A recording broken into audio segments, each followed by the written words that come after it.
مزید ویڈیوز کے لیے ہمارے چینل ہاؤس آف اسلام کو سبسکرائب کرنا نہ بھولیے۔ شکریہ۔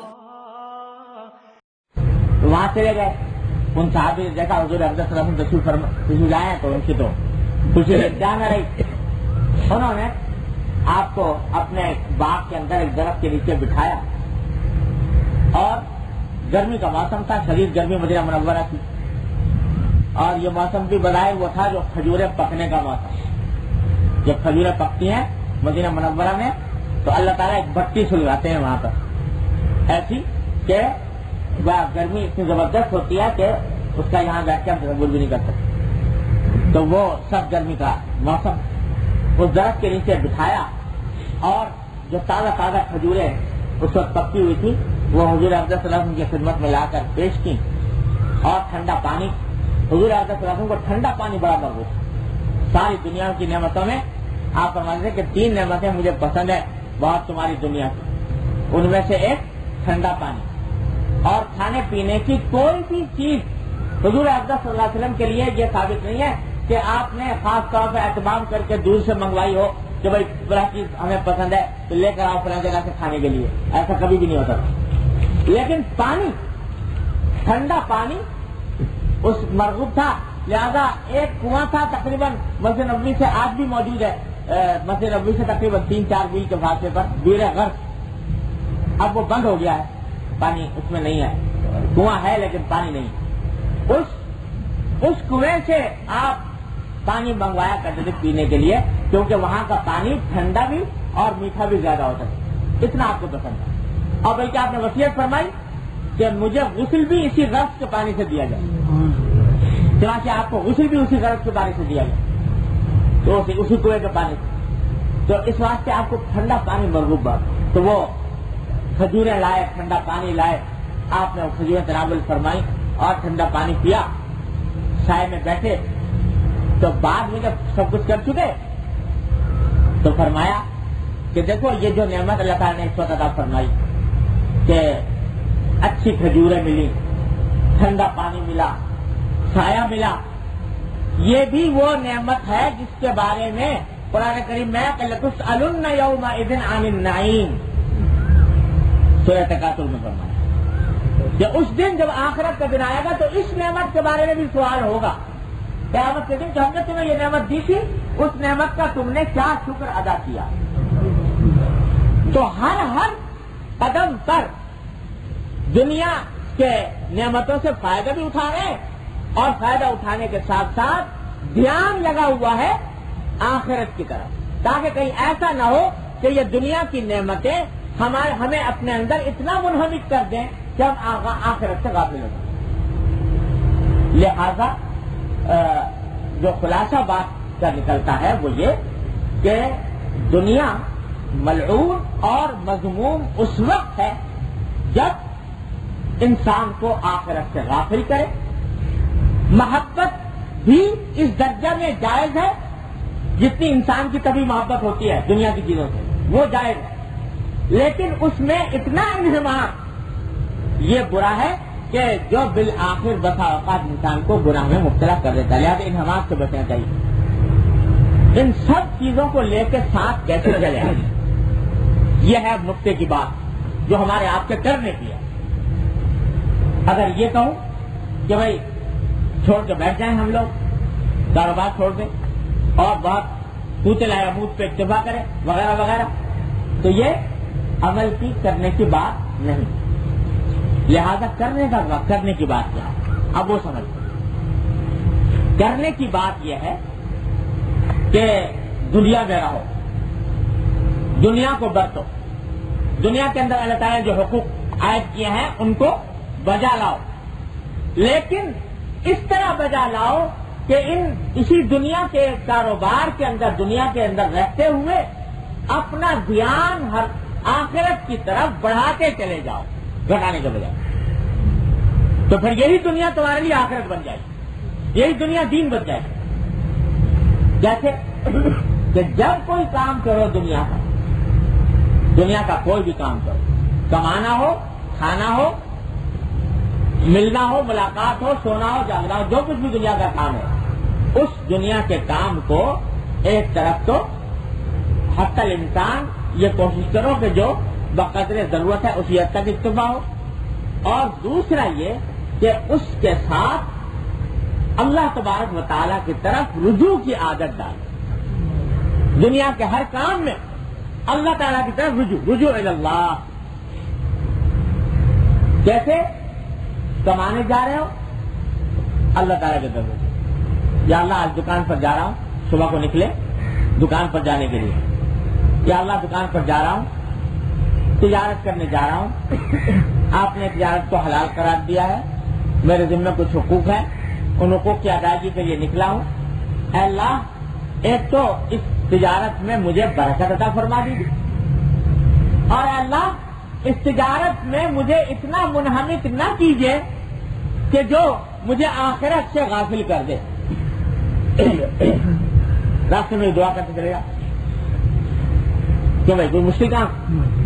کوئی بھی آدمی گھر سے نکلا تجارت کے لیے تو راستہ تو پتہ کرے گا، اور فضولیات میں گزارنے کے بجائے اللہ تعالیٰ سے دعا کر دے گا، یا اللہ یہ میں جا رہا ہوں تجارت کا کام کرنے جا رہا ہوں، اس کو مجھے جائز حدود کی حد تک محدود رکھیے، اس میں برکت عطا فرمائیے، اور اس میں ایسے انہماک سے مجھے بچا لیجیے جو مجھے حرام میں مبتلا کر دے، ناجائز مبتلا کر دے۔ یہ جب اللہ تعالیٰ کی وہاں پہنچے دکان پر، گاہک آیا، دل میں اللہ تعالیٰ کی طرف دل میں دعا کر لو، یا اللہ یہ گاہک آیا ہے، اللہ اس کے ساتھ مناسب معاملہ کرنے کی توفیق عطا فرما دو۔ حضور اکرم صلی اللہ علیہ وسلم جب بازار سے چلے جاتے تو دعا فرمایا کرتے، اللہم انی اعوذ بک من یمین فاجرۃ ومن صفقۃ خاطئہ، اور کما قال صلی اللہ علیہ وسلم، کہ اللہ میں آپ کی پناہ مانگتا ہوں کہ جھوٹی قسم سے اور نقصان والے سودے سے۔ گاہک داخل ہوا، جلدی میں دعا کرو، یا اللہ نقصان والے سودے سے میں آپ کی پناہ مانگتا ہوں، اور جب ختم کرو جو کچھ آمدنی ہوئی ہے اس کے اوپر اللہ تعالیٰ کا شکر ادا کرو، اور کہو کہ یا اللہ یہ آپ کی نعمت ہے، آپ کا فضل ہے، آپ نے عطا فرمایا، اللہ اس کو اب اپنی مرضی میں صرف کرنے کی توفیق عطا فرمائے، اس کو صحیح طریقے پر اس طرح خرچ کرنے کی توفیق عطا فرمائیے جو آپ کی رضا کے مطابق۔ یہ کام کر لیا تو کیا ہوا؟ تجارت ہو گئی کہ نہیں ہو گئی؟ یا کوئی گھاٹا پڑا، یا اس تجارت کے اندر کوئی نقصان واقع ہوا؟ سارے تجارت کا کام کرتے رہے، لیکن ساتھ ساتھ رجوع اللہ، اللہ تعالیٰ کی طرف رجوع بھی ہو گیا، اللہ تعالیٰ کی طرف رجوع ہو گیا، تو انشاءاللہ یہ تجارت ساری کی ساری جو تم نے کی یہ سب دین کا حصہ ہے، آخرت کا حصہ ہے، دنیا کا نہیں ہے۔ یہ اب دنیا ملعونۃ میں داخل نہیں رہا ہے، کیوں؟ اس لیے کہ جب رجوع اللہ کر لیا، اللہ کی طرف رجوع کر لیا تو اللہ ذکر اللہ میں داخل ہو، اللہ کے ذکر میں داخل ہو، لہذا یہ ملعون نہیں، یہ اب تمہارے لیے طاہر طاہر طیب آمدنی ہے اور حلال ہے، اللہ تعالیٰ کی رضا کے مطابق انشاءاللہ۔ ملازمت کے لیے نکلے، کہیں ملازم ہو، صبح کو ڈیوٹی پر جا رہے ہو تو جاتے ہوئے راستے میں دعا کرتے جاؤ، یا اللہ یہ ملازمت کے لیے جا رہا ہوں، ملازمت کی ہے اس لیے کہ آپ نے میرے ذمے کچھ حقوق رکھے ہیں، ان حقوق کی ادائیگی کے لیے ملازمت کی ہے، اے اللہ اپنی رحمت سے اس ملازمت کا حق ادا کرنے کی توفیق عطا فرمائیے، اس کے ذریعے جائز حلال روزی عطا فرمائیے، اس میں برکت عطا فرمائیے، اور اس میں ایسے انہماک سے بچائیے جو مجھے حب دنیا کے مذموم معاملے میں داخل کر دیں۔ یہ دعا کرتے چلے گا، اور بسم اللہ کر کے کام شروع کرو، دیانت سے امانت سے کرو، اور جہاں کوئی مشکل پیش آئے اللہ تعالیٰ سے مانگو، یا اللہ یہ مشکل حل کر دیجیے، یا اللہ یہ پریشانی حل کر دیجیے۔ ہمارے حضرت والا فرمایا کرتے تھے کہ اللہ تعالیٰ سے باتیں کرنے کی عادت ڈالو، حضرت یہ الفاظ یا اپنے اللہ میاں سے باتیں کیا کرو، حضرت یہ فرمایا اپنے اللہ میاں سے باتیں کیا کرو، کیا باتیں کیا کرو؟ دل میں یا اللہ یہ مشکل آ گئی ہے اپنے یہاں سے دور کرنا، یا اللہ پریشانی پیش آ گئی ہے دور فرما دیجیے، یا اللہ یہ الجھن ہے اس کو حل فرما دیجیے. جو کوئی الجھن جو کوئی حل ہو اللہ کے سامنے پیش کر. رجوع الی اللہ. تو ملازمت تھی دنیا داری کی بات، لیکن جب تم نے اس کو رجوع الی اللہ کے ساتھ ملا دیا تو اب یہ دنیا داری نہ رہی، یہ دین ہو گیا، یہ آخرت ہو گئی. اور اس کے نتیجے میں انشاءاللہ تمہیں یہ ڈسے گی نہیں دنیا، یہ جو ڈسے گی نہیں، یہ پھر انشاءاللہ تمہارے لیے معین ہوگی، معاون ہوگی اللہ نے چاہا. اور تو تم نے طالب علم ہو، پڑھنے کے لیے نکلے ہو، مدرسے میں، کالج میں، اسکول میں، جہاں بھی جا رہے ہو، راستے میں دعا کرتے چلے جاؤ، یا اللہ یہ علم حاصل کرنے کے لیے جا رہا ہوں، اس علم کو اپنی رحمت سے میرے لیے رحمت بنا دیجیے، آسان فرما دیجیے، اور اس کو اپنی مرضیات میں استعمال کرائیے. یہ دعا کرنے چلے جاؤ رجوع الی اللہ. تو وہ سارا عورتیں ہیں گھر میں، گھر کا کام کرنے کے لیے صبح کو کام شروع کیا تو دعا کر لیں یا اللہ ہمارے ذمہ کچھ حقوق ہیں، کچھ فرائض ہیں، ان کی ادائیگی کے لیے ہم یہ کام کر رہے ہیں، اے اللہ اس میں برکت عطا فرما دیجیے، اور ان مشغولیات کو اپنے دھیان سے، اپنے فکر سے غافل کرنے کا ذریعہ نہ بنائیے. اے اللہ یہ کام تو کر رہے ہیں، دنیا کے کام ہیں، اور ان دنیا کے کاموں کی خاصیت یہ ہے کہ یہ انسان کو اپنی طرف اپنے آپ میں منہمک کر لیتے ہیں. تو اللہ ہمیں انحراف سے بچا لیجیے اور اپنے طرف متوجہ ہونے کی توفیق عطا فرمائے، اور ہم سے یہ کام شریعت کے مطابق جائز طریقے سے انجام دینے کی توفیق عطا فرمائے. یہ دعا مانگتے ہیں. غرض دنیا کا کوئی کام ایسا نہیں ہے جو اس رجوع الی اللہ کی برکت سے اس کو دین نہ بنایا جا سکے، آخرت کا کام نہ بنایا جا سکے. تو جب یہ کام ہو جائے تو پھر یہ دنیا کوئی تمہیں نقصان نہیں پہنچاتی انشاءاللہ. یہ دنیا کوئی نقصان نہیں پہنچاتی، پھر کچھ نہیں دستی، نہ اس کی ملعون ہونے سے کچھ تمہیں نقصان پہنچتا ہے، نہ اس کے خراب ہونے سے نقصان پہنچتا ہے.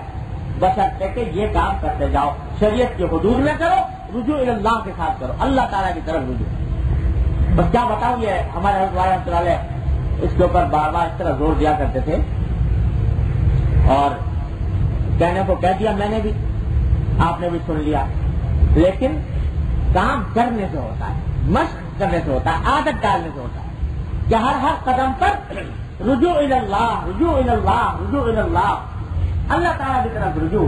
اس کی عادت ڈالنے سے یہ ساری دنیا جو ہے یہ کیا بن جاتی ہے؟ یہ آخرت بن جاتی ہے.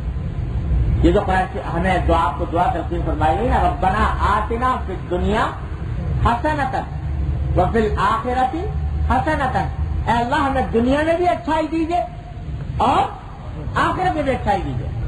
تو اس کی تفسیر میں بزرگوں نے فرمایا کہ دنیا میں اچھائی کے معنی یہ ہے کہ دنیا ملے جائز طریقے سے، اور اس طرح ملے کہ وہ اللہ تعالیٰ کی رضا کے مطابق ہو، رجوع الی اللہ کے ساتھ ہو، تو وہ دنیا بھی آخرت بن جائے، دنیا بھی آخرت بن جائے. تو اس کا راستہ یہی رجوع الی اللہ، عادت ڈالنے. اور ہمارے حضرت والا فرمایا کرتے تھے کہ اس کی عادت ڈالنے کا بہترین نسخہ یہ ہے کثرت دعا. کثرت دعا، ہر چیز اللہ سے مانگو. ابھی اٹھ کے جاؤ گے، باہر نکلے، گھر جانا ہے، بس میں جانا ہے، یا اللہ بس جلدی دلوا دی، جلدی بس مل جائے، آسانی سے مل جائے. ٹیکسی میں جانا ہے، یا اللہ جلدی سے ٹیکسی دلوا دی. بیٹھ گئے سواری میں، یا اللہ جلدی سے آخر کے ساتھ گھر پہنچا دیجیے، راستے میں کوئی حادثہ پیش نہ آئے، آخر کے ساتھ گھر پہنچ جائے. یا اللہ گھر میں جب پہنچوں تو میرے بیوی بچے گھر والے سب کو آخر سے پاؤں. ہر بات چھوٹی چھوٹی وہ اللہ تعالیٰ سے مانگنے کی عادت ڈالو. رجوع الی اللہ اسے کہنا کہ ہر کام، ہر وقت دل تمہارا اللہ تعالیٰ سے کچھ نہ کچھ مانگ رہا ہو، کچھ نہ کچھ مانگ رہا ہو. بس یہ چیز پیدا کر لو تو انشاءاللہ یہ دنیا کچھ بھی نہیں ڈستی، کچھ بھی نہیں ڈستی. اللہ نے چاہا یہ اس سے اس طرح نکل جاؤ گے جیسے آٹے میں سے بال نکل جائے، اس طرح انشاءاللہ اللہ تعالیٰ نکال دیں گے. لیکن شرط یہی ہے کہ رجوع اللہ سے آ جاتا ہے.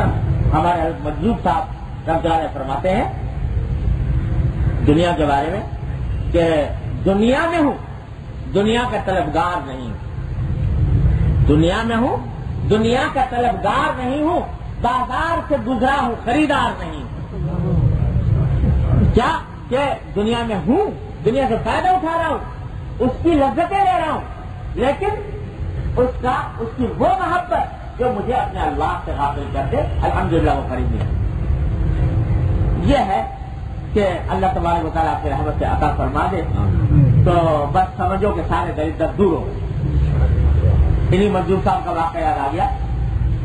میرے والد ماجد صلی اللہ تعالیٰ سے فرماتے ہیں کہ ایک مرتبہ امرتسر میں حضرت مفتی محمد حسن صاحب رحمۃ اللہ علیہ کا مدرسہ تھا، تو وہاں حضرت حکیم الامت صلی اللہ تعالیٰ سے کے کچھ خلفاء جمع ہو گئے.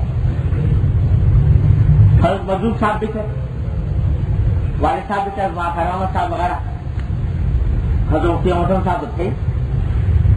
یہ سب حضرات جو تھے یہ چونکہ حضرت والا کے خلفاء کے حضرت والا کے خاص منتسبین میں سے تھے. جب مل بیٹھتے تو ایک باغ و بہار مجلس ہو جاتی. حضرت مجذوب صاحب شاعر آدمی تھے تو اپنے شعر بھی سناتے.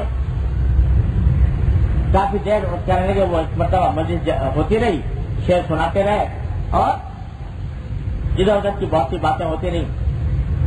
جب گھنٹہ 2 گھنٹہ گزر گیا تو اچانک حضرت مجذوب صاحب نے پوچھا وہ بتاؤ ہم لوگ اس دیر سے یہ شعر شاعری کر رہے ہیں اور ادھر ادھر کی باتیں کر رہے ہیں تو ہم میں سے کون کون غافل ہوا، کس کس پر غفلت آئی، یعنی اللہ کے ذکر سے، اللہ کے دھیان سے. تو سبھی غافل تھے، شعر شاعری میں لگے ہوئے ہیں اور باتوں میں لگے ہوئے ہیں. تو اللہ تعالیٰ کی طرف دھیان کریں. حضرت مجذوب صاحب فرمایا الحمدللہ مجھے اس پورے عرصے میں غفلت نہیں ہوئی. کیا مانا کہ شعر بھی سنا رہے ہیں، ہنسی مذاق بھی ہو رہا ہے، دل لگی بھی ہو رہی ہے، لیکن دل اللہ تعالیٰ کی طرف لگا ہوا ہے. رجوع اللہ یہ حالت پیدا ہوتی ہے اسی مشق سے، رجوع اللہ کی مشق سے. تو دنیا کے ہر کام میں اللہ تعالیٰ کی طرف رجوع کرنے کی عادت ہے.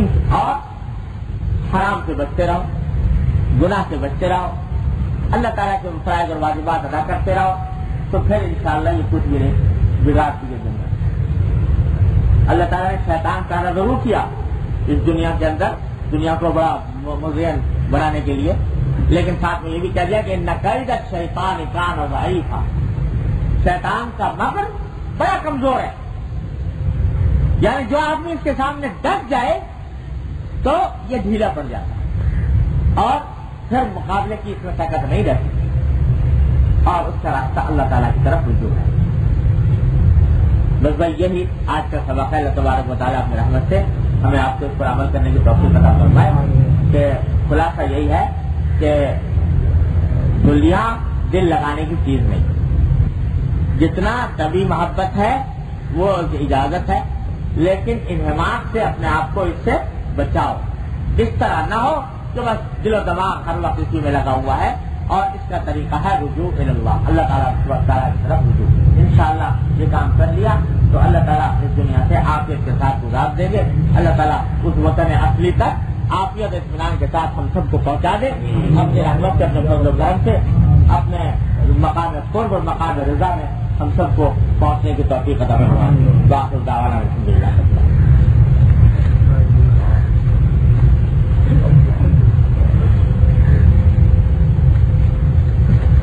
لا الہ الا اللہ.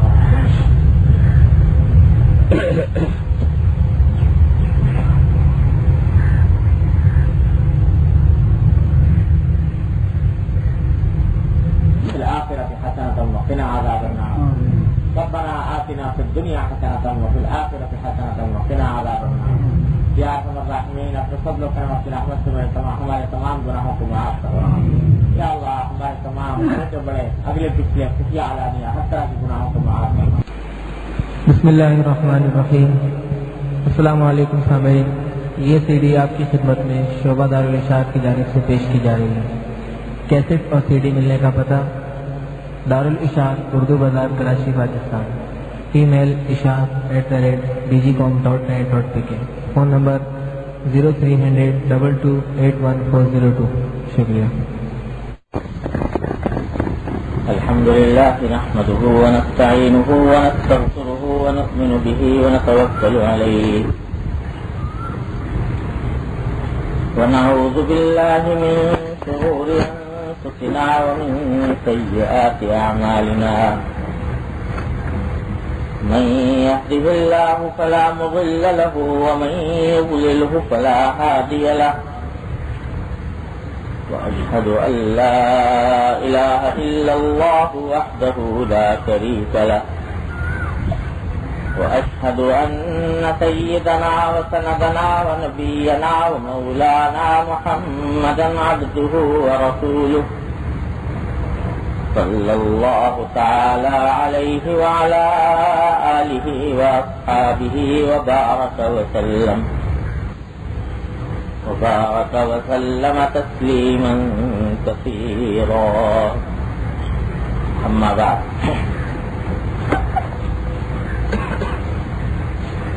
یہ ایک حدیث ہے حضرت عمرو بن العاص رضی اللہ تعالی عنہ سے مروی ہے صحیح سند کے ساتھ، کہ جس میں نبی کریم سرور عالم صلی اللہ علیہ وسلم نے ارشاد فرمایا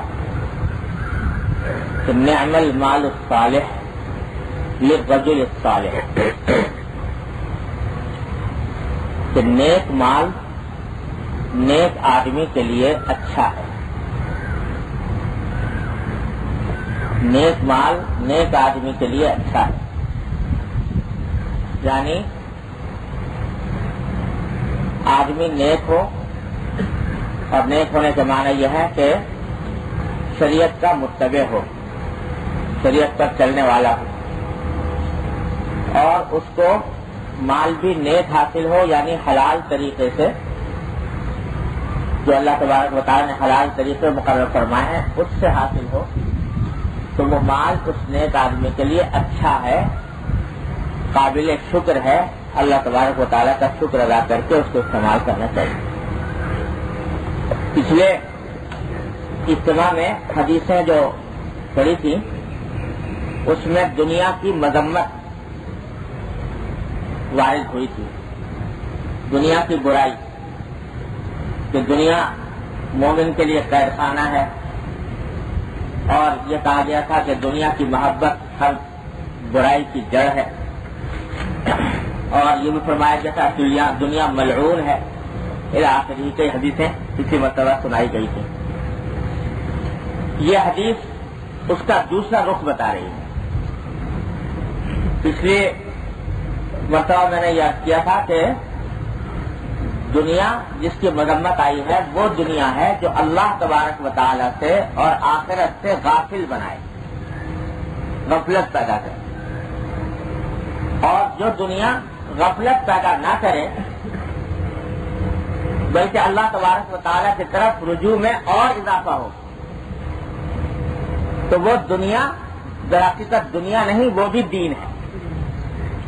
اسی لیے فرمایا کہ نعم المال الصالح للرجل الصالح، جس کا حاصل یہ ہے کہ اگر کسی شخص کو جائز تدبیر سے، بہت منہمک انہماک کے بغیر جائز تدبیر سے مال حاصل ہو جائے، اور وہ اللہ تبارک و تعالیٰ اس کو دولت مند بنا دے، جبکہ اس نے کوئی ناجائز کام نہیں کیا، کوئی حرام طریقہ اختیار نہیں کیا، اور ایسا منہمک بھی نہیں ہوا دولت جمع کرنے میں کہ آخرت سے غافل ہو جائے، تو یہ نعمت ہے اللہ تبارک و تعالیٰ کی. اور اس نعمت پر اللہ تبارک و تعالیٰ کا شکر ادا کرنا چاہیے. وہ دنیا نہیں ہے، وہ بھی دین ہے.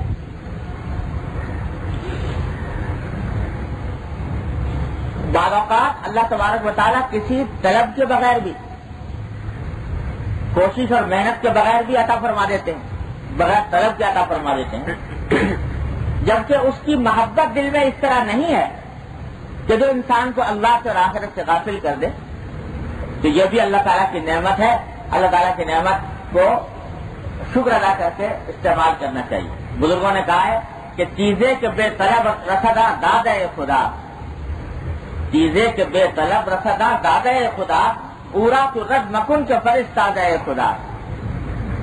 کہ اگر کوئی چیز دنیا کی کوئی تمہیں بغیر طلب کے مل جائے، جائز اور حلال طریقے سے طلب کے بغیر مل جائے، تو یہ اللہ کا عطیہ ہے، دادہ خدا، اللہ تبارک و تعالیٰ کا دیا ہوا عطیہ ہے. اس کو رد نہ کرو کہ وہ بھی اللہ تبارک و تعالیٰ کی طرف سے بھیجا ہوا ہے. حضرت ایوب علیہ السلام کا واقعہ صحیح بخاری میں آتا ہے کہ غسل فرما رہے تھے، تو غسل کرتے ہوئے اچانک آسمان سے سونے کی تتلیاں گرنی شروع ہو گئی. سونے کی تتلیاں، چھوٹے چھوٹے ٹکڑے تتلی کی شکل میں سونے کے گرنے شروع ہو گئے. حضرت ایوب علیہ السلام نہا رہے تھے، نہانا چھوڑ چھاڑ کے اور ان تتلیوں کو پکڑنے کے لیے آگے بڑھے، پکڑنا شروع کر دیا. اللہ تبارک و تعالیٰ کی طرف سے الہام ہوا کہ ایوب یہ کیا سب چھوڑ چھاڑ کے تم سونے کی تتلیوں کی طرف بھاگ پڑے؟ کیا میں نے تم کو تمہارے مناسب اور تمہارے لیے کافی سامان پہلے نہیں دے رکھا کہ اب اور جو اس کی طرف بھاگ رہے ہو سونے کی تتلیوں کی طرف؟ تو حضرت ایوب علیہ السلام نے جواب دیا کہ یا اللہ، بے شک آپ نے سب کچھ عطا فرمایا ہے، لیکن لا غنم بی ام برکتک. اے اللہ، جب آپ خود عطا فرما رہے ہو مجھے تو پھر میں اس سے بے نیازی نہیں ظاہر کر سکتا. جب آپ نے خود عطا فرما رہے ہیں اور اوپر سے گرا رہے ہیں تو میں منہ موڑ کے بیٹھتا ہوں کہ مجھے نہیں چاہیے. تو میری بندگی کا تقاضا یہ ہے کہ اب میں اس کو شوق سے ذوق سے آگے بڑھ کر اس کو لوں، اس واسطے کہ یہ آپ کا عطیہ ہے، بغیر طلب سے آپ نے عطا فرمایا ہے. تو پھر ایک بندے کا کام اب یہ نہیں ہے کہ اس سے بے نیاز ہو کر بیٹھ جائے، بلکہ اس کی طرف شوق ذوق سے رغبت سے اس کو اختیار کرنا چاہیے. اور یہی امتحان کا طرف ہے. یہ جو تتلیاں گرائی گئی تھی اللہ تبارک و تعالیٰ کی طرف سے گرائی گئی. امتحان تھا کہ اب یہ کیا کرتے ہیں، کیا بے نیازی اختیار کر جاتے ہیں یا ہماری عطا کو آگے بڑھ کر قبول کرتے ہیں. تو امتحان میں پورے اترے حضرت ایوب علیہ السلام. لیکن وہ اس وجہ سے نہیں کہ سونا تھا، دولت تھی، اور اس کی وجہ سے دولت اور سونے کی وجہ سے ہمیں زیادہ راحت اور زیادہ آرام ملے گا، یہ بات نہیں تھی جس کی وجہ سے ایوب علیہ السلام آگے بڑھے. بلکہ نگاہ تھی در حقیقت دینے والے کی طرف، کہ دینے والا دے رہا ہے تو جس دینے والے کی طرف سے یہ چیز مل رہی ہے اس کے سے احتیاط ظاہر کرنا ہی بندگی کا تقاضا ہے. اس واسطے آگے بڑھ رہے. میں اس کی مثال دیا کرتا ہوں کہ جیسے کوئی باپ ہو، استاد ہو، شیخ ہو، وہ اپنے شاگرد کو کوئی انعام دے، چاہے وہ انعام چھوٹا ہی سا کیوں نہ ہو، 1 روپیہ دے دیا، 2 روپیہ دے دیا. تو بظاہر 1 روپیہ یا 2 روپیہ جو ہے یہ اپنی ذات میں کوئی آج کل حیثیت نہیں رکھتے. لیکن شاگرد کا کام یہ ہے کہ اس کو ذوق اور شوق سے اپنی احتیاط ظاہر کر کے اس کو لے. اس وجہ سے نہیں کہ وہ 1 روپیہ ہے، بلکہ اس وجہ سے کہ دینے والے کی محبت اور اس کی عظمت اور اس کی تعظیم کا تقاضا یہ ہے کہ اس کی دی ہوئی چیز کو قدر کے ساتھ انسان استعمال کرے. تو یہ ہے حقیقت کہ نعم المال الصالح للرجل الصالح. بے طلب ملے تو بے شک نعمت ہے، اس سے استغنا نہیں کرنا چاہیے. اللہ تبارک و تعالیٰ کی طرف سے عطا ہے، اس سے استغنا نہ کرے، بے نیازی ظاہر نہ کرے. دوسرے، اگر جائز تدبیر سے مناسب حدود کے اندر انہماک پیدا کیے بغیر اور اللہ اور آخرت سے غافل ہوئے بغیر انسان کو دولت مل گئی تو یہ بھی اللہ تبارک و تعالیٰ کی عطا ہے اور نعمت ہے. اس نعمت پر اللہ تعالیٰ کا شکر ادا کرے. اللہ تعالیٰ نے عطا فرمایا. حضرات صحابہ کرام رضی اللہ تعالیٰ عنہم اجمعین کے حالات میں دیکھیں تو وہ حضرات بھی موجود ہیں کہ صبح کا کھانا ہے تو شام کا نہیں ہے. 2 دن 3 دن فاقے سے گزر رہے. اور وہ حضرات بھی ہیں حضرت عثمان غنی رضی اللہ تعالیٰ عنہ کہ صحابہ کرام میں بڑے دولت مند شمار ہوتے ہیں. اور جب جہاد کا وقت آتا ہے تو 100 200 اور 300 اونٹ جو ہے وہ اللہ کے راستے میں دے رہے ہیں بے اخلاقیہ و اقتابیہ. اور عبد الرحمن بن عوف رضی اللہ تعالیٰ عنہ بھی ہے جو بڑے دولت مند اور امیر صحابہ کرام میں شمار ہوتے تھے. حضرت زبیر بن عوام رضی اللہ تعالیٰ عنہ بھی ہے کہ جو جب وفات ہوئی تو تقریباً 22 لاکھ چھوڑ کر گئے. صحیح بخاری کے اندر آتا ہے. ایسے بھی صحابہ کرام ہیں لیکن دونوں اپنی اپنی جگہ پر اپنے اپنے مذاق کے مطابق دونوں اللہ تبارک و تعالیٰ کی رضا کے مطابق کام کرتے رہے. نہ ان کو یہ حسرت کہ ہمیں ایسی دولت کیوں نہ ملی, اپنی جائز تجویز رزق حاصل ہو رہی ہے اس پر تناز کیے بیٹھے ہیں اور اللہ تبارک و تعالیٰ سے لو لگائے ہوئے ہیں. اور جن کو اللہ تعالیٰ نے عطا فرما دیا وہ یہ نہیں کہ اس مال دولت کی وجہ سے اکڑ گئے اور اس کی وجہ سے تکبر میں مبتلا ہو گئے, دوسروں کی تاخیر کرنے لگے. وہ بھی اللہ کی نعمت سمجھ کر اس کو اللہ کے راستے میں مناسب طریقے پر استعمال کیا. یہی سنت چلی آئی ہے ہمارے سارے اسلاف میں. ذوق مختلف ہیں. اللہ تبارک و تعالیٰ کے فضل و کرم سے ہر طرح کے لوگ گزرے ہیں. بزرگوں میں, صوفیاء کرام میں, اولیاء کرام میں ایسے بھی ہیں کہ فاقے چل رہے ہیں کئی دن تک, اور ایسے بھی ہیں کہ حضرت لیث بن سعد رضی اللہ تعالیٰ عنہ مشہور فقیہ بھی ہیں, محدث بھی ہیں اور اولیاء کرام میں سے ہیں. حضرت لیث بن سعد رضی رحمہ اللہ تعالیٰ امام شافعی کے تقریباً زمانے کے ہیں. لیث بن سعد, ان کے بارے میں لکھا ہے کہ ان کی روزانہ آمدنی تقریباً 10,000 دینار تھی. دینار یہ سمجھیے کہ تقریباً آدھا تولہ سونے کا 1 دینار ہوتا تھا. تو آج کے حساب سے اگر دیکھیں تو 3,000 روپے کا تقریباً بیٹھا.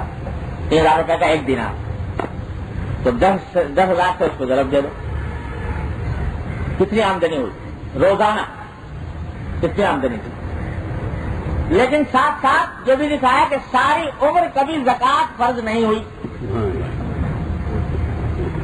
ساری عمر زکوٰۃ فرض نہیں ہوئی. کیوں؟ اس واسطے کہ جو آ رہا ہے وہ ساتھ ساتھ اللہ تبارک و تعالیٰ کے راستے میں خرچ ہو رہا ہے. نعم المال الصالح للرجل الصالح. اور حضرت عبداللہ بن مبارک رحمۃ اللہ علیہ, جن کی کتاب پچھلے دنوں ہم نے پڑھی تھی, کتاب الزہد جنہوں نے لکھی ہے. زہد کے معنی کیا ہے؟ دنیا سے بے رغبتی. وہ عبداللہ بن مبارک رحمۃ اللہ علیہ بڑے دولت مند تھے, بڑے امیر تھے, اور پتہ نہیں کیا کچھ جائیداد اور زمین ہے اور روپیہ پیسہ سبھی کچھ تھا. کسی نے کہا حضرت آپ کتاب الزہد آپ نے لکھی ہے, زہد کہتے ہیں دنیا سے بے رغبتی کو, تو اور اتنے مال دولت آپ کے پاس ہے.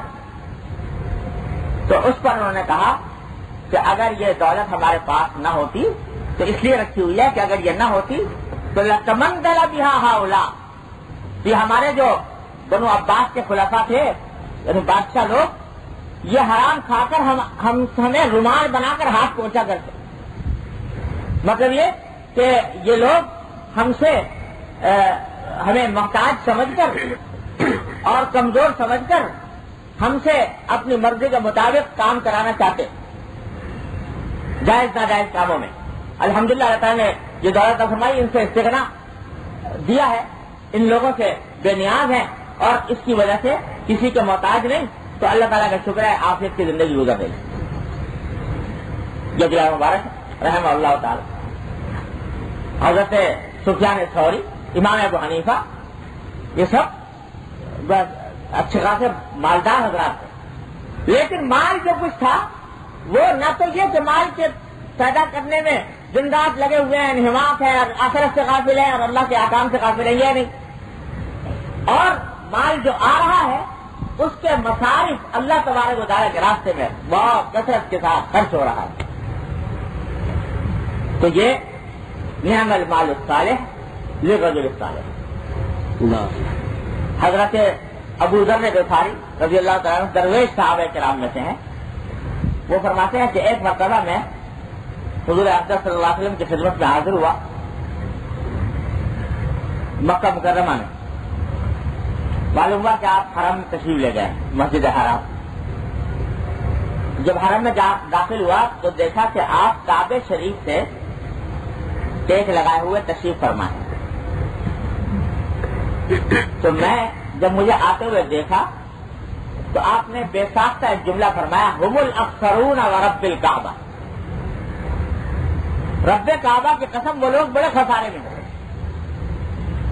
بس یہ جملہ فرمایا حضور صلی اللہ علیہ وسلم، رب کعبہ کی قسم وہ لوگ بڑے خسارے میں. حضرت ابو ذر فرماتے ہیں مجھے تم سے ڈر لگ گیا کہ مجھے آتے ہوئے دیکھ کے آپ نے فرمایا کہ بڑے خسارے میں ہیں، تو شاید میرے بارے میں کوئی وحی آ گئی ہو کہ یہ آدمی آخرت میں اس کا انجام اچھا نہیں ہونے والا. تمہیں بڑا ڈرا. میں جب قریب پہنچا تو جا کر میں نے عرض کیا کہ من ہم فدا کا ابی و امی، کہ یا رسول اللہ میرے ماں باپ آپ پر قربان ہوں، جن لوگوں کے بارے میں آپ فرما رہے ہیں کہ بڑے خسارے میں ہیں وہ کون ہے؟ تو آپ نے فرمایا هم الاکثرون، جو خسارے میں ہیں وہ ہیں مالدار لوگ، بہت مالدار لوگ جن کے پاس بہت مال ہے، بہت دولت ہے، وہ بڑے خسارے میں. پھر فرمایا کہ مالدار لوگ الا من قال ہاکذا وہاکذا وہاکذا، مالدار لوگ بڑے خسارے میں ہیں سوائے ان کے جو اس طرح دیں اور اس طرح دیں اور اس طرح دیں.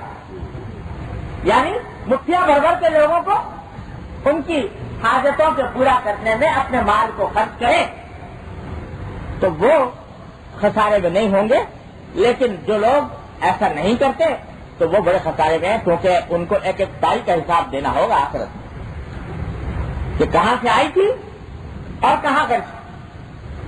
تو اس واسطے بڑے خسارے میں ہیں. جس آدمی کے پاس مال ہی نہیں تو نہ اس کو آمدنی کا حساب دینا نہ خرچ کا حساب دینا.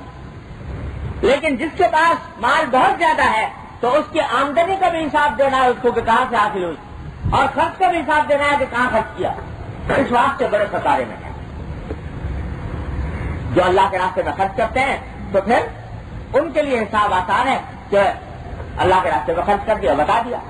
ایک ایک روپیہ بھی اگر خرچ کیا اللہ کے راستے میں اس کا اضافہ مضافہ ہو کر اجر ملنے والا ہے. تو اس واسطے دونوں باتیں بیان فرما دی کہ زیادہ مالداری یہ ایسی چیز نہیں ہے جس کو آدمی شوق ذوق سے حاصل کرنا. ارے بھائی یہ کرو کہ اپنی ضروریات کے مطابق اللہ تبارک و تعالیٰ سے مانگو کہ اللہ کسی کا محتاج نہ کیجیے. عافیت کے ساتھ مناسب طریقے پر اتنا عطا فرما دیجیے کہ جو میری ضرورت کے مطابق کافی ہو. بہت تونگر ہو جانا، بہت بڑا سرمایہ دار بن جانا یہ ایسی چیز نہیں ہے جس کی طرف آدمی دوڑے. لیکن اگر کسی کو اللہ تعالیٰ عطا فرما دے تو اس کا راستہ یہ ہے کہ وہ اس دیے ہوئے مال کو اللہ کے راستے میں زیادہ سے زیادہ خرچ کرے تو انشاءاللہ خسارے سے نکل جائے. میرے والد ماجد اللہ تعالیٰ ان کے درجات بلند فرمایا کرتے تھے ہم لوگوں سے خطاب کرتے ہوئے کہ بھائی میں لوگ تو اپنے لیے اور اپنی اولاد کے لیے یہ دعا کرتے ہیں کہ بھائی یہ بہت ان کو مال دولت ملے، لیکن میں تم لوگوں کے لیے ہم یہ دعا کرتا ہوں کہ یا اللہ ان کو معاشی طور پر پریشانی تو ہو نہ، معاشی طور پر کوئی پریشانی تو لاحق نہ ہو، لیکن بہت زیادہ مالدار بنانے سے بھی بچائیے، بہت زیادہ مالدار ہونے سے بھی بچائیے. اس واسطے کہ جانتا ہوں کہ بہت زیادہ مالدار ہونے کے بعد کتنے زیادہ ہیں اور عافیت اطمینان کا راستہ کم ہے. بہت زیادہ مالدار ہو جانے کے بعد پتہ نہیں اللہ بچائے دل دماغ میں تکبر آ جائے, سرکشی آ جائے. اور مال کا خاصہ یہ ہے کہ جتنا بڑھتا جاتا ہے اتنی اس کی ہرس بڑھتی جاتی ہے. یہ عجیب مصیبت ہے. جتنا مال بڑھے گا اتنی ہرس بڑھے گی. جیسے میں نے آپ کو حدیث سنائی تھی کہ ایک وادی بھری ہوئی مل جائے سونے کی تو حضور فرماتے ہیں کہ ابن آدم چاہے گا کہ دوسری وادی مل جائے, اور دوسری مل جائے تو چاہے گا تیسری مل جائے. ہرس میں اضافہ ہو جاتا ہے. اور اللہ بچائے جب مالداری آ جاتی ہے تو اس کے فتنوں سے بچنا بڑا مشکل ہوتا ہے. اسی بات سے آپ نے دعا فرمائی, اللہم انی اعوذ بک من کل فقر ینسینی ومن کل غنی یطغینی. اے اللہ میں آپ کی پناہ مانگتا ہوں ایسے فقر سے, ایسی مفلسی سے جو مجھے غافل کر دے, بھلا دے. کیا مانا کہ ایسا مفلس ہو جاؤں کہ اب لوگوں کا محتاج اور اس کی محتاجی کی وجہ سے جو اپنے کام کرنے کے ہیں وہ چھوٹے ہوئے ہیں اور اس کے بجائے پیسے جو حاصل کرنے کے وجہ میں لگا ہوا ہوں. اے اللہ میں اس سے پناہ مانگتا ہوں. وَأَعُوذُ بِكَ مِن كُلِّ غِنًى يُطْغِينِي. اے اللہ ایسی مالداری سے پناہ مانگتا ہوں جو مجھے سرکش بنا دے, سرکش بنا دے. معلوم ہوا کہ مالداری کے اندر ہے خاصیت سرکش بنانے کی. جب مال زیادہ آ جاتا ہے تو بعض اوقات انسان کا پاؤں زمین پہ نہیں رہتا, دماغ اس کا کہیں سے کہیں پہنچ جاتا ہے, فرعون بن جاتا ہے اور اس کی وجہ سے دوسروں کے ساتھ معاملہ خراب کرتا ہے. اس لیے کوئی تمنا کرنے کی چیز تو ہے نہیں, اور نہ ایسی چیز ہے کہ اس کے لیے آدمی دن رات ایک کرے. لیکن دن رات ایک کیے بغیر جائز طریقے سے یا بے طرف مل جائے تو اللہ کی نعمت, اور اللہ کی نعمت ہے تو اس کا حق یہ ہے کہ اس کے اوپر شکر ادا کرے, اور شکر ادا کرنے کے ساتھ اس کو جائز مصارف میں اور خیر کے مصارف میں صرف کرے. اللہ تبارک و تعالیٰ توفیق عطا فرماتے ہیں جن کو وہ جانتے ہیں کہ کہاں کیا چیز صرف کرنی ہے. یعنی عبداللہ مبارک کا واقعہ لکھا ہے رحمۃ اللہ علیہ, یہ جن کا بھی میں نے ذکر کیا, ہر سال حج کو جایا کرتے تھے اور نہ جانے کتنے خود نہیں جاتے تھے, نہ جانے کتنوں کو ساتھ لے جاتے تھے اور ان کا ساروں کا خرچہ خود برداشت کرتے تھے. ایک مرتبہ ایسی قافلہ لیے جا رہے تھے حج کا. اب اس زمانے میں ہوائی جہاز وغیرہ تو ہوتے نہیں تھے, ایسے ہی زمین میں سفر کرنا ہوتا تھا, گھوڑوں پہ اونٹوں پہ لمبا سفر. تو جب راستے میں کہیں سے گزرے کسی بستی سے تو دیکھا ایک لڑکی ہے, وہ وہاں ایک کوڑے کا ڈھیر پڑا ہوا ہے. تو اس کوڑے کے ڈھیر جیسے ایک لڑکی جو ہے مردار مرغی اٹھا کے بھاگی.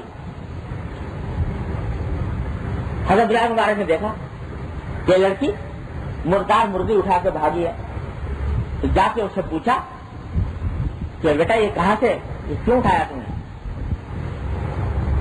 وہ پہلے ڈری, پھر اس کے بعد کہنے لگی کہ اصل میں میں نے اس لیے اٹھائی ہے کہ اس کی مجھے ضرورت ہے. کیا ضرورت ہے؟ کہ ہمارے گھر میں فاقہ ہے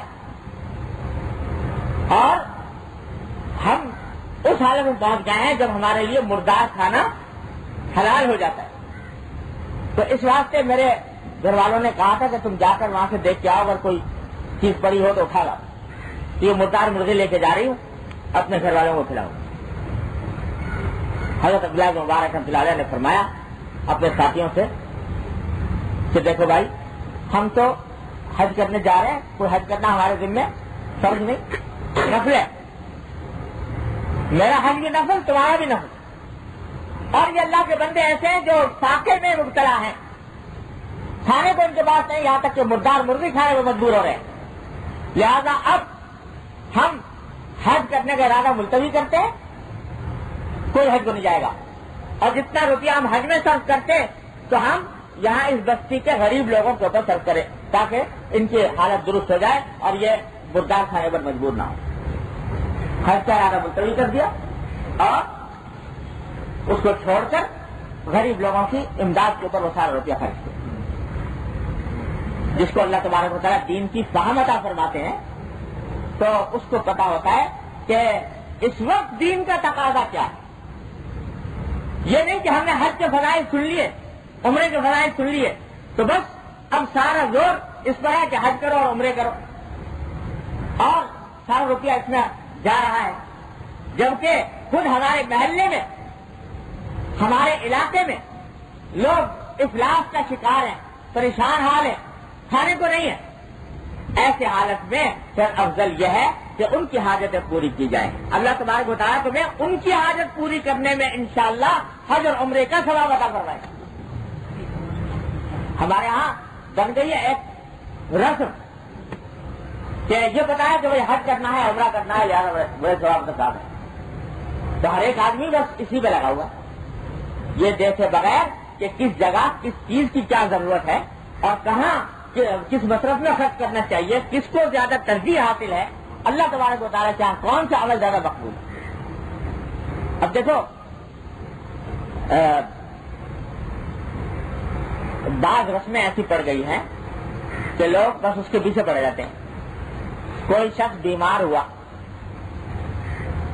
تو اب دماغ میں یہ بات ہے کہ اس بیمار کے لیے علاج، اس کا اللہ تعالیٰ سے اس کی شفا مانگنے کے لیے بکرا صدقہ کرنا چاہیے. یہ عام تصور ہے، بکرا ذبح کر کے صدقہ کرنا. اب یہ بکرا ذبح کر کے صدقہ کرنا، پہلی بات تو یہ ہے کہ بعض مرتبہ اس کے پیچھے عقیدہ یہ ہوتا ہے جان کے بدلے جان کا. یعنی ہم اللہ تعالیٰ سے یہ کہہ رہے ہیں کہ یا اللہ آپ ہمارے آدمی کی جان لینے والے تھے، اس کے بدلے میں ہم بکرا آپ کو دے دیتے ہیں، اس کی جان لے لیجئے اور اس کے بدلے میں ہمارے آدمی کی جان بچا دیجئے. یہ جان کے بدلے جان، بعض مرتبہ تو یہ عقیدہ ہوتا ہے. اگر یہ عقیدہ ہے تو یہ عقیدہ بالکل باطل، اس کی کوئی اصل نہیں. اور اس نقطہ نظر سے بکرے کی قربانی کرنا نہ صرف یہ کہ جائز نہیں، بہت بڑا گناہ ہے اس عقیدے سے کرنا کہ جان کے بدلے جان. اللہ میاں کوئی وہ ہندوؤں کے دیوتا ہے کہ وہ آپ سے مانگے کہ یا تو تمہاری جان لوں گا یا فلاں چیز کی جان دے دو. اللہ تعالیٰ کے ہر چیز ایک تقدیر کے تحت مقرر ہے، ان کے فیصلے ان کی مشیت کے مطابق ہوتے ہیں. یہ سمجھنا کہ ہم ایک جانور کی قربانی دے دیں گے اور جانور قربان کر دیں گے، ذات دے دیں گے، جس کے بدلے ہمارے آدمی کی جان بچ جائے گی، یہ تصور، یہ عقیدہ بالکل باطل ہے، بے اصل ہے اور گناہ اس عقیدے کے ساتھ ہوئے. بعض مرتبہ یہ عقیدہ تو نہیں ہوتا جان کے بدلے جان کا، لیکن یہ خیال ہوتا ہے کہ صدقہ کریں تو صدقہ بے شک حدیث میں ہے کہ صدقہ جو ہے وہ بلاؤں سے انسان کو محفوظ کرتا ہے.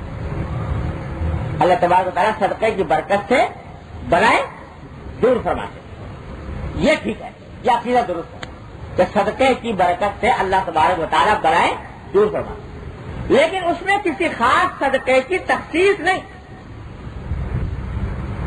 کہ بھائی بکرے کا صدقہ کرو، گوشت کا کرو یا پیسے کا کرو، اس کی کوئی تخصیص نہیں. کوئی بھی صدقہ ہو اور جس وقت جس صدقے کی زیادہ ضرورت ہو اس صدقے کا زیادہ ثواب اور اس صدقے کے اوپر انشاءاللہ بلائے دفع ہونے کا زیادہ امکان.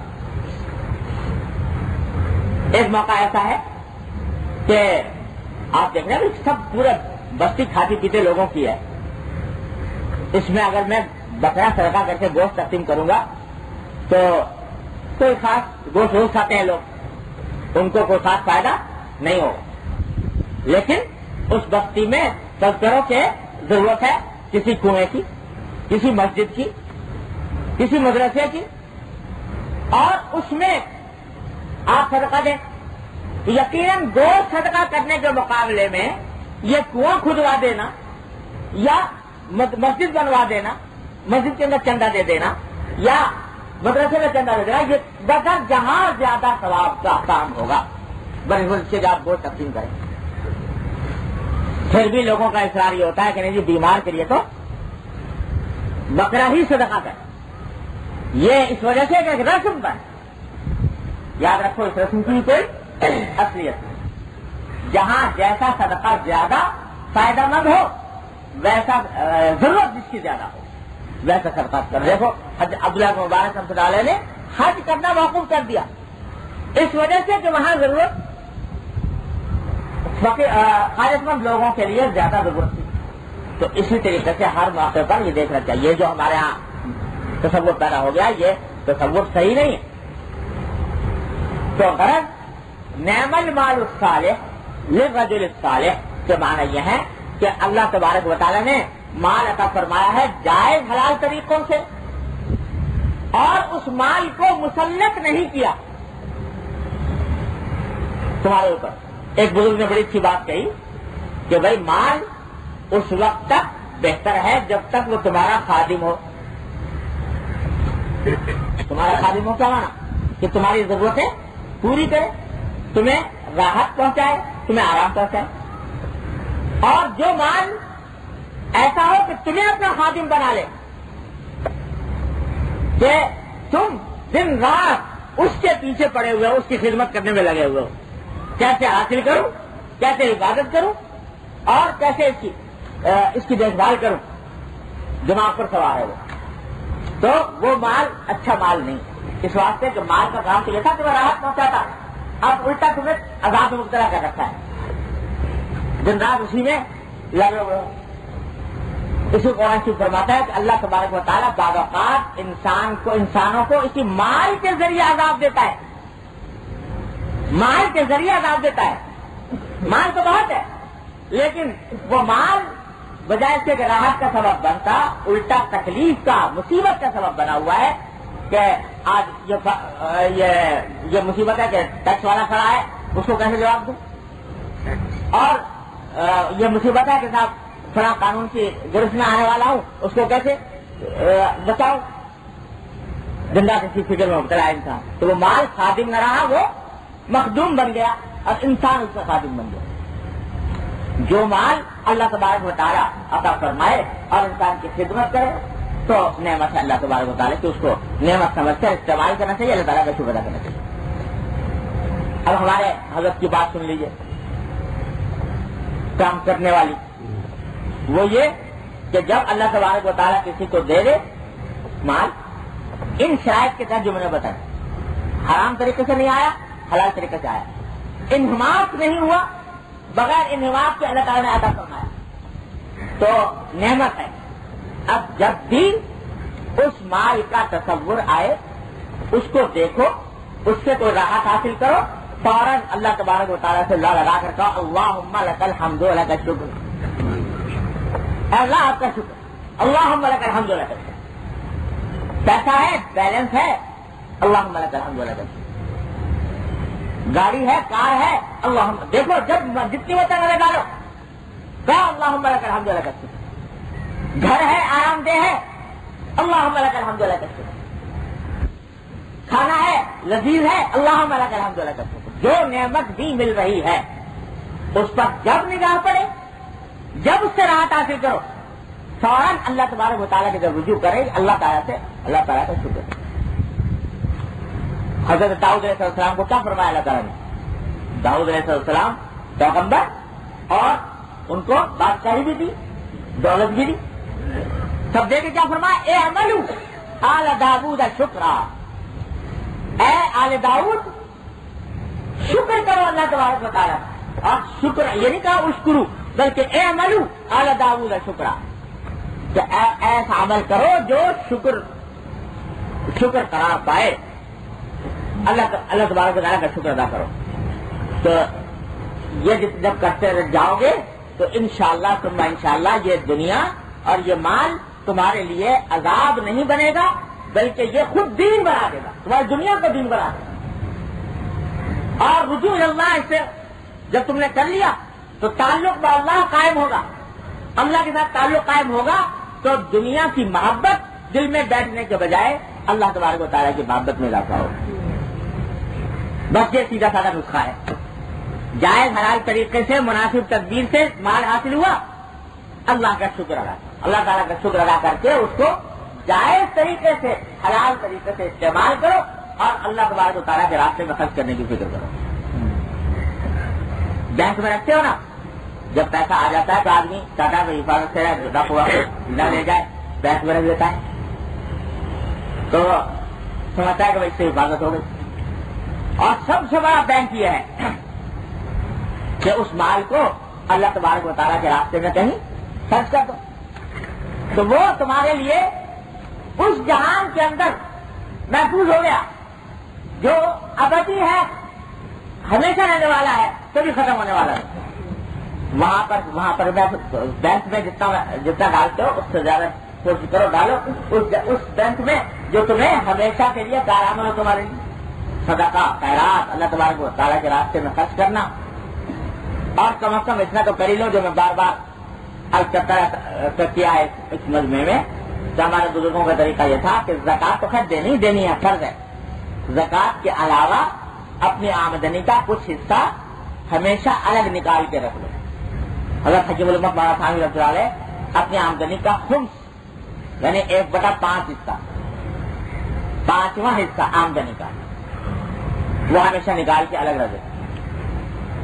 کیا مطلب ہوا؟ 100 میں سے 20% اپنی آمدنی, جو بھی کوئی آمدنی ہوئی اس میں 20% اٹھا کے الگ رکھ دیا اس کام کے لیے تاکہ وہ کسی خیر کے مصرف میں خرچ کرے. اس کا فائدہ یہ ہوتا ہے کہ وہ الگ جو رکھا ہے نا وہ ہر وقت یاد دلاتا رہتا ہے کہ مجھے خرچ کرو کہیں کسی خیر کے مصرف میں. اب جب کوئی خیر کا مصرف سامنے آئے تو آدمی اس میں اٹھا کے دے دے. حضرت حکمت 20واں نکالا کرتے تھے. علامہ صبر صاحب عثمانی میرے والد ہماری صلی اللہ تعالیٰ سے رہو, وہ 10واں حصہ نکالتے تھے اس کام کے لیے. یہ نکال کے رکھ بہترین طریقہ ہے یہ, اس کے ذریعے توفیق ہو جاتی ہے. ورنہ آدمی سوچتا رہ جاتا ہے اور موقع نہیں ملتا. جو کوئی روپیہ آیا تو یہ ہمیشہ میں نے اپنے والد ماجد کو دیکھا, اس میں تو فوراً اس کو وقتی طور پر تو تھوڑی سی دقت ہوتی ہے کہ اس کی روزگاری یہ وہ کرنا, لیکن کر کے اس کو اٹھا کے انہوں نے ایک لفافہ ڈال دیا. وہ ایک لفافہ تھا, اس کو لکھا تھا مبررات, وہ اب بھی میرے پاس ہے الحمدللہ مبررات. تو اس میں یہ آمدنی جمع ہوا کرتی اور وہ لفافہ ہر وقت یاد دلایا کرتا تھا کہ یہ مجھے کہیں پر خرچ کرو. تو یہ عمل سمجھتا اتنا آدمی کر لے کہ اپنی آمدنی کا پوچھتا. تو جو مال بھی ہے وہ نعم المال الصالح للرجل الصالح میں انشاءاللہ داخل ہو جائے گا. اور وہ جو ہے ابو ذر غفاری کی حدیث میں سنائی الا من قال هكذا وهكذا وهكذا, تو اس کے اندر بھی اللہ تبارک و تعالیٰ اس کا کوئی حصہ ہمیں آپ کو عطا فرما دے. تو انشاءاللہ یہ مال پھر وبال نہیں بنے گا, یہ مال ہمارے لیے رحمت بن جائے گا دنیا میں بھی اور آخرت. اللہ تعالیٰ سب کو اس کی توفیق عطا فرمائے. لا الہ الا اللہ.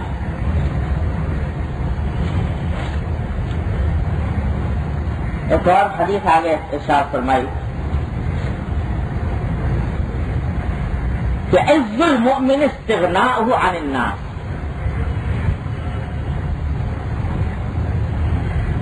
حضور اقدس صلی اللہ علیہ وسلم کی روایت ہے کہ آپ نے فرمایا کہ عز المؤمن استغناؤہ عن الناس.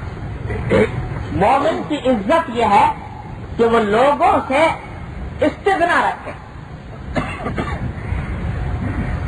لوگوں سے مستغنی ہو, بے نیاز ہو. یہ ترجمہ ہے حدیث, عز المؤمن استغناؤہ عن الناس. اللہ, اس کے دو معنی ہیں, دو اس کے نتیجے میں دو باتیں سامنے آتی ہیں. پہلی بات تو یہ کہ جو ہر انسان جانتا ہی ہے کم از کم عقیدے کی حد تک کہ بھائی کسی انسان کو اپنی حاجت کسی دوسرے کے سامنے پیش نہ کرنی چاہیے جب تک کہ بالکل ہی مجبوری نہ ہو جائے. اور شریعت اس معاملے میں اتنی باغیرت ہے کہ حکم یہ ہے کہ جس شخص کے پاس ایک دن ایک رات کے کھانے کا انتظام موجود ہے قوت یوم ولیلہ، ایک دن ایک رات، کہ کھانے کا انتظام موجود ہے، اس کے لیے کسی دوسرے سے سوال کرنا جائز نہیں، حرام۔ یعنی کل کا انتظام نہیں ہے میرے پاس، کل کیا کھاؤں گا اس کا انتظام نہیں ہے، آج کا ہے، رات تک کے کھانے کا انتظام ہے، تو حکم یہ شریعت کا کہ ایسے آدمی کے لیے سوال کرنا حرام ہے۔ اللہ تبارک و تعالیٰ نے بالکل حرام قرار دیا، اور اتنا سخت وعید حدیث میں آئی کہ جو شخص باوجود اس کے جو اس کے لیے سوال کرنا حرام تھا، اس کے باوجود یہ مانگے کسی سے، تو قیامت کے دن اس حالت میں آئے گا کہ اس کے چہرے پر گھروٹوں کے نشان ہوں گے، الحمد للہ۔ تو یہ اتنی وعید آئی ہے، اتنی باغیرت ہے شریعت کہ اگر کل کا بھی انتظام نہیں ہے پھر بھی نہ مانگو، آج کا انتظام تو ہے تمہارے پاس، تو لوگوں سے نہ مانگو۔ ارے ہاتھ پھیلانا ہے تو اللہ کے سامنے پھیلاؤ، تو اللہ تعالیٰ کے سامنے پھیلاؤ، انسانوں کے سامنے ہاتھ مت پھیلاؤ، کسی سے اپنی حاجت ظاہر مت کرو۔ اور جو کوئی شخص، حدیث میں ہے کہ جو شخص چاہتا ہے کہ وہ اللہ کے سوا کسی اور کے آگے ہاتھ نہ پھیلائے، کسی انسان کے سامنے ہاتھ نہ پھیلائے، تو اللہ تبارک و تعالیٰ ایسے آدمی کی یہ خواہش پوری فرما دیتے ہیں، یعنی اس کو پھر ایسے حالات پیدا کرتے ہیں غیر سے کہ اس کو ہاتھ پھیلانے کی ضرورت پیش نہیں آتی۔ اللہ اکبر، واقعہ یاد آ گیا، حضرت تین بڑے بزرگ گزرے ہیں محدثین، تینوں کا نام محمد ہے، حضرت محمد ابن جریر طبری، حضرت محمد ابن خزینہ، حضرت محمد ابن نصر مروزی، تین محدثین ہیں بڑے جلیل قدر، تینوں کا نام محمد، اور تینوں رہنے والے تھے ادھر یہ روسی ترکستان کے علاقے، جہاں کے رہنے والے ابتدا میں وہاں روسی ترکستان میں علم حدیث حاصل کرنے کی کوشش کی اپنے مقامی اساتذہ سے، لیکن پتہ چلا کہ حدیث کے بڑے بڑے امام اور بڑے بڑے اساتذہ اور شیوخ وہ عراق میں ہیں، تو انہوں نے وہاں سے سفر کیا عراق کا، کہ جا کے بغداد میں وہاں کے بڑے مشائخ سے حدیث حاصل کریں گے، حضور اقدس صلی اللہ علیہ وسلم کی احادیث سنیں گے۔ آج تو ہمارے پاس یہ حدیث پکی پکائی روٹی کی شکل میں موجود ہے، کتاب موجود ہے، مجلد اور پڑھانے والا استاد موجود ہے، سب کچھ موجود ہے اپنے گھر میں۔ یہ ہمارے اسلاف ہیں جنہوں نے ایک ایک حدیث کو حاصل کرنے کے لیے ہزارہ میل کا سفر کیا، تو تینوں اپنے وطن سے روانہ ہوئے اور روانہ ہو کر بغداد پہنچے۔ اب اس زمانے میں نہ وہ زمانہ ہوٹلوں کا، نہ ریسٹورینٹوں کا، نہ فریج کا، نہ فریزر کا، تو بھائی سامان اگر کوئی ساتھ لے کے چلے ہیں تو اس کو محفوظ کر لیں، جو کچھ توشہ لے کے چلے تھے وہ راستے ہی سفر میں ختم ہو گئے۔ جب بغداد پہنچے تو سب کچھ ختم ہو چکا تھا، کھانے کو کچھ تھا نہیں۔ جا کر وہاں ایک مسجد شہر کے کنارے میں تھی، اس میں جا کے مقیم ہو گئے۔ اب سوچا بھائی پہلا کام تو یہ ہے کہ کھانے پینے کا کچھ بندوبست کیا جائے، تو تینوں نکلے کہیں سے کوئی محنت مزدوری کر کے کچھ کمائیں تو کچھ کھانے پینے کا انتظام ہو۔ تلاش کیا، مزدوری نہ ملی، سارا دن کوشش کر کے ناکام، واپس آ گئے دوبارہ مسجد میں، کھانے کو پوچھا کہ سارا دن صاف۔ اگلے دن پھر نکلے محنت مزدوری کی تلاش میں، سارا دن گزر گیا، کوئی مزدوری نہ ملی، پھر آ کے مسجد میں دوسرے دن کا فاقہ ہو گیا، تیسرے دن پھر اسی طرح، یہاں تک کہ 3 دن فاقے سے گزر، پانی پی پی کر گزارا گیا۔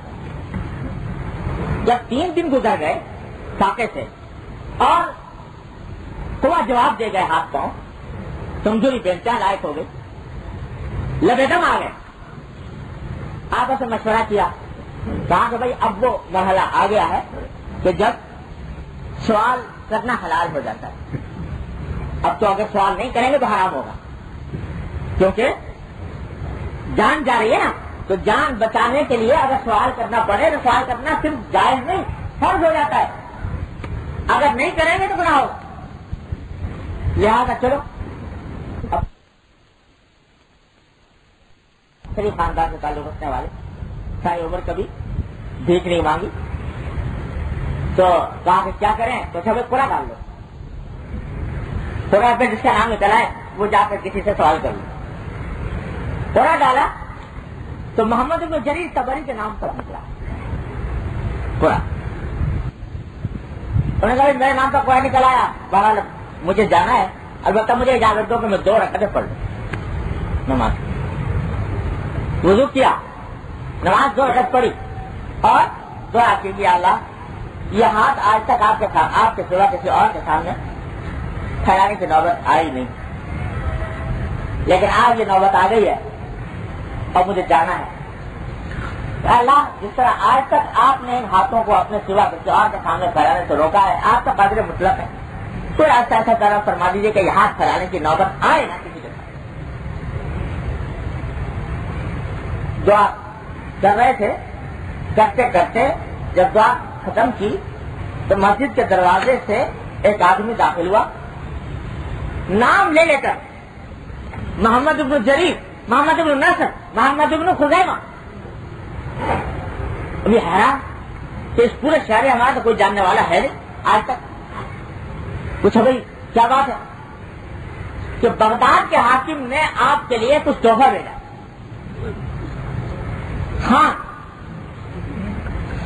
ہاں لے کے آیا، اس میں کھانے چنے ہوئے تھے. کیسے بھیجا بھائی؟ بغداد کا حاکم کو ہمارا کیا پتا؟ تاکہ جی وہ رات سو رہے تھے بغداد کے حاکم، تو سوتے ہوئے زیارت ہوئی حضور نبی کریم صلی اللہ علیہ وسلم، اور سرکار دو عالم صلی اللہ علیہ وسلم نے فرمایا کہ تم کیسے حاکم ہو بغداد کے کہ ہمارے 3 مہمان تمہارے شہر کے کنارے کا ایک مسجد میں پڑے ہوئے 3 دن سے فاقے میں ہیں، اور صرف ہماری حدیث کا علم حاصل کرنے کے لیے انہوں نے یہ سفر کیا ہے، اور تمہیں اتنی توفیق نہیں کہ ان کی مہمانی کر. نام بتایا نبی کریم صلی اللہ علیہ وسلم، محمد بن نصر، محمد بن خزیمہ، محمد بن جریر. تو اس واسطے سے پہلا کام یہ کیا ہے کہ آپ کی خدمت میں یہ بھیجا، اور اس نے کہا کہ جو کچھ آپ یہاں پر رہے تو اس کی خرچہ وہ اٹھائے. تو کہا من یستعف فیعفہ اللہ، جو اللہ تبارک و تعالیٰ کے لیے بے نیاز رہنا چاہے اللہ تعالیٰ غیب سے آپ سے پیدا کرنا. اور یہ محمد بن جریر طبری وہ ہے کہ جن کی تفسیر ابن جریر آج تمام تفاسیر کی بنیاد ہے، ام التفاسیر کہلاتی ہے. 30 جلدوں میں تفسیر لکھی ہے، اور ان کے بارے میں لکھا ہے کہ یہ بعد میں جب اللہ تعالیٰ نے ان کو عالم بڑے بن گئے تو انہوں نے اتنی تصانیف چھوڑی ہیں کہ ساری زندگی کے اوپر جب تقسیم کی گئی تو ایک دن میں 60 صفحے، ایک دن پر 60 صفحے، 60 برس حصے میں آتے ہیں. یومیہ 60 برس لکھے ہیں امت کے ساتھ. آج 60 برس نقل نہیں کر سکتا کوئی ایک دن میں. لکھنا تاریخ پتہ در کے نام اللہ تعالیٰ نے یہ کام دیا. تو جو شخص استغنا حاصل رکھنا چاہے کہ ہاتھ نہ پھیلائے، دل میں یہ جذبہ ہو کہ انسان کے سامنے ہاتھ نہیں پھیلانا، ہاتھ پھیلانا ہے تو اللہ کے سامنے پھیلانا، تو اللہ تعالیٰ اس کو غیب سے اس کی مدد فرماتا ہے. تو حدیث کا مطلب یہ ہے کہ آدمی استغنا رکھے. لیکن اسی میں یہ بات سمجھنی چاہیے کہ اس استغنا کا تعلق صرف بھیک مانگنے سے نہیں ہے. بعض مرتبہ لوگ سمجھتے ہیں کہ صرف بھیک مانگنا جیسے گراگر مانگتے ہیں یہ ہے منع. لیکن بھیک مانگنے کتنے ہی باعزت طریقے سے جاؤ اور کوئی بھی عنوان اختیار کرو تو ہے وہ داخل سوال میں. تم بھیک نہ مانگو بازار میں جا کر، لیکن کسی کے سامنے درخواست دے دو کہ میری فلاں معاملے میں آپ مدد کر دیجیے. یہ کیا ہے؟ یہ بھی سوال ہے. اللہ. ایک مطلب ایک صاحب آئے میرے پاس، آ کر کہنے لگے صاحب مجھے 25,000 روپے کی ضرورت ہے، وہ کہیں سے میرا انتظام کرا. میں نے کہا بھائی کاہے کے لیے؟ کہ یہ میری بیٹی کی شادی کرنا ہے، اس کے لیے 25,000 روپے درکار ہے. تو میں نے کہا کہ بھائی 25,000 روپے اول تو بیٹی کی شادی پر خرچ کرنے کی ضرورت نہیں، اللہ میں نے کوئی حکم نہیں دیا کہ ضرور 25,000 روپے خرچ کرو. اور دوسرا یہ کہ آدمی پڑھے لکھے تھے، یعنی دینی علم بھی تھوڑا بہت حاصل کیا ہوا تھا. میں نے کہا بھائی پھر یہ اگر آپ سمجھ لینا چاہیے کہ اس طرح جا کر کسی سے کہنا یہ شرعاً جائز نہیں ہے. تو کہنے کہ بھائی میں آپ سے فتویٰ پوچھنے نہیں آیا، میں آپ سے فتویٰ پوچھنے نہیں آیا، میں تو اپنی حاجت لے کے آیا ہوں آپ کے سامنے، لہٰذا حلال حرام کی مجھے بات نہ کریں. تو لوگوں کے ذہن میں یہ ہوتا ہے کہ اگر کوئی بھیک مانگے بازار میں پیالہ لے کے تو وہ تو ہے حرام، لیکن اگر ویسے کوئی حاجت ظاہر کرے تو اس کو سوال میں داخل نہیں سمجھتے، حالانکہ وہ بھی سوال میں داخل. اور اس کا تعلق صرف پیسے مانگنے سے نہیں ہے، بلکہ اس کا تعلق دنیا کے ہر کام سے ہے. کہ جو کام، جس کام میں کسی آدمی کے سامنے اپنے آپ کو ذلیل کر کے اپنی کوئی حاجت حاصل کرنی ہو تو وہ سوال میں داخل ہے. لہذا استغنا ایسا ہونا چاہیے. یہ نہ ہو کہ صاحب آپ نے لوگوں کے اوپر لوگوں سے لوگ طرح طرح کے مطالبے کرتے رہتے ہیں، طرح طرح کے کام دینا چاہتے ہیں. تو اس قسم کے جو کام ہوتے ہیں بس اوقات لوگ سمجھتے ہیں کہ یہ اس میں کوئی حرج نہیں، لیکن یہ بھی استغنا کے خلاف ہے.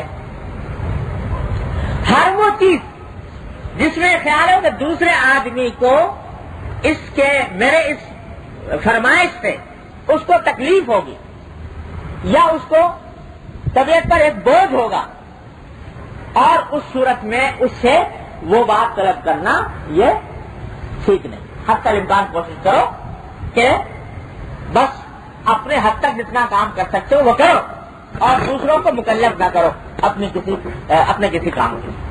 یہ سب استغنا میں داخل ہے. تو عزت مومن کی ہے کام میں، استغنا میں. اس حدیث میں فرمایا استغنا پیسے سے، استغنا کام سے، استغنا محنت سے، دوسرے آدمی کے اوپر بوجھ ڈال کر. بعض لوگوں کو ذوق ہوتا ہے تعلقات بڑھانے کا اس غرض سے تاکہ جب کبھی ضرورت پیش آئے تو ان سے کام نکالا جائے. بعض اوقات سفارشیں کرانے کا بڑا شوق ہوتا ہے لوگوں کو، اس کی سفارش کرا لوں، اس کی سفارش کرا لوں، اس کی سفارش کرا لوں. کہیں حقیقی ضرورت ہو تو خیر، لیکن خامخواہ ذرا سی اپنے فائدے کے لیے اور دوسرے لوگوں سے جا کر اور ان سے اپنے آپ کو ذلیل کرنا، ان سے سفارش کرانا، یہ کوئی پسندیدہ بات نہیں، یہ استغنا کے خلاف. تو ایک تو مفہوم اس حدیث کا استغنا کا یہ ہے. اللہ. دوسرا یہ ہے کہ اول تو کسی کے سامنے اپنی حاجت نہ کرو پیش. ارے جو کچھ مانگنا ہے اللہ سے مانگو، اور اپنے آپ کو ذلیل نہ کرو. اللہ تعالیٰ نے تمہیں یہ جان دی ہے نا، اس کا بھی حق ہے. اس کا حق یہ ہے کہ اس کو کسی کے سامنے ذلیل نہ کیا جائے اور اس کو مستغنی رکھا جائے. ایسا نہ کیا جائے کہ آپ کسی سے فرمائش کر رہے ہیں، دوسرے کے جواب پہ بوجھ ہو رہا ہے اور وہ سمجھا بھی دیکھو یہ میرے اوپر ایک مصیبت بن کے آ گیا. ایسا کوئی کام کسی کی حالت میں نہ کرو. اللہ نے عزت دی ہے، اس کی عزت برقرار رکھو.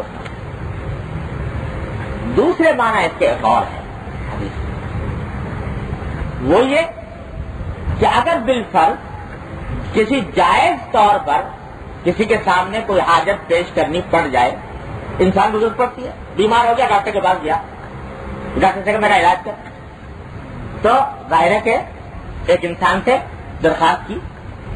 کہیں ملازمت تلاش کرنی ہے تو درخواست پیش کرنا ہی پڑتی ہے کہ بھائی مجھے ملازمت چاہیے، تو میں ملازمت کے اندر آنا چاہتا ہوں، درخواست پیش کرنی پڑتی ہے، پیش کر دی. کہیں آپ کو سفر کرنا ہے تو سفر کے لیے ہزار آدمیوں سے مدد لینی پڑتی ہے، تو جہاں جائز طریقے پر انسانوں کی طرف رجوع کرنا پڑے تو رجوع کرنا جائز ہے تمہارے لیے، لیکن استغنا کے مزید ویڈیوز کے لیے ہمارے چینل ہاؤس آف اسلام کو سبسکرائب کرنا نہ بھولیے۔ شکریہ۔